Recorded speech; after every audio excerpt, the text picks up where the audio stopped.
Hey,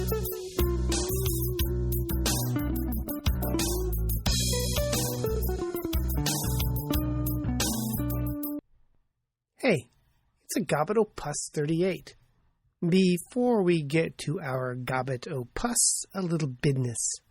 Over at podcastawards.com, one of my other podcasts, the Quackcast, is up for Best Podcast in Health. If you're not doing anything, you might want to wander on over to podcastawards.com and vote for moi. And while you're at it, vote for the Skeptic's Guide to the Universe. But now we shall move on to a Gobbet Opus, Warm October, from October 21st, 2008. My son has fall break, and I've taken a few days off to have father-son time at the Oregon coast. We've been coming to the beach for 40 years, and while my memory can be faulty on many issues, I think the beach has changed in my lifetime. The low tides are not as low as I remember them, and the high tides are even higher. There must be some marijuana in the ocean. The ocean seems to have risen. The interwebs say the oceans have risen by 0.05 millimeters a year for the last 40 years. That would be about 2 millimeters since I started walking the Arch Cape Beach. Doesn't seem like one whole heck of a lot on paper, but my fallible memory seems to remember low tides that were, well, really, really low. Vast expanses of beach. Now, even on a minus tide, there just isn't all that much walking beach. Oceans rise because of melting ice, and warm water expands. Warm water takes up more room, and thermal expansion is part of why sea levels are rising.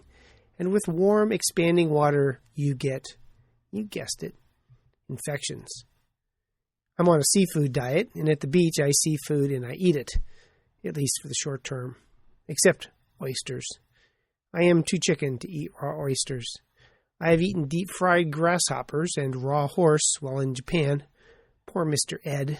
He did not taste in the least like chicken. But raw oysters are home for Norwalk and Vibrio species, all of which can cause gastroenteritis. Back when I was a youngster, first walking up and down the beach, I did not have to worry about Vibrio as the water was too cold. That was a problem for the warm waters of the Gulf Coast, where the water was greater than 15 degrees centigrade, the lower limit of the temperature for Vibrio parahemolyticus survival. No longer. There was an outbreak of Vibrio parahemolyticus gastroenteritis on a cruise ship in Alaska that was associated with eating raw oysters. Never before had the Alaskan waters been warm enough to support the growth of Vibrio parahemolyticus. Quote, mean daily marine temperatures at Farm A in July and August showed a 0.21 increase per year. Water temperatures in July and August were significantly warmer in 2004 than in each of the 6 previous years examined.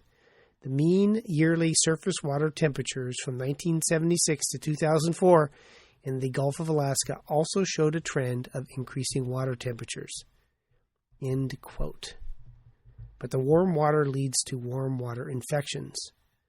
Quote, this report documents a large outbreak of Vibrio parahemolyticus serotype 06K18 in the United States, and it expands the range of epidemiologically confirmed Vibrio illness to a latitude higher than 60 degrees, more than 1,000 kilometers north of British Columbia, previously the northernmost reported to have locally acquired illness. Furthermore, our findings provide evidence to support the hypothesis that a water temperature above 15 degrees at the time of the oyster harvest is an appropriate threshold indicator for increased risk of Vibrio parahemolyticus infection from the consumption of raw oysters. Although water temperatures have reached 15 degrees at Farm A each year since 1997, 2004 was unusual because the mean temperatures were above 15 degrees for a much longer period of time and were almost 2 degrees warmer during any other previous year, end quote. Global warming will bring many infections, including diarrhea. Tonight, however, I had a BLT with onion rings. I hope tomorrow there will be enough beach for a nice long walk. It will not be there much longer. The relevant reference was outbreak of Vibrio parahemolyticus gastroenteritis associated with Alaskan oysters. New England Journal of Medicine, 2005. And now that you're done listening to this Gobbet Opus, why don't you head on over to podcastawards.com and vote for the Quackcast? My ravenous ego demands it.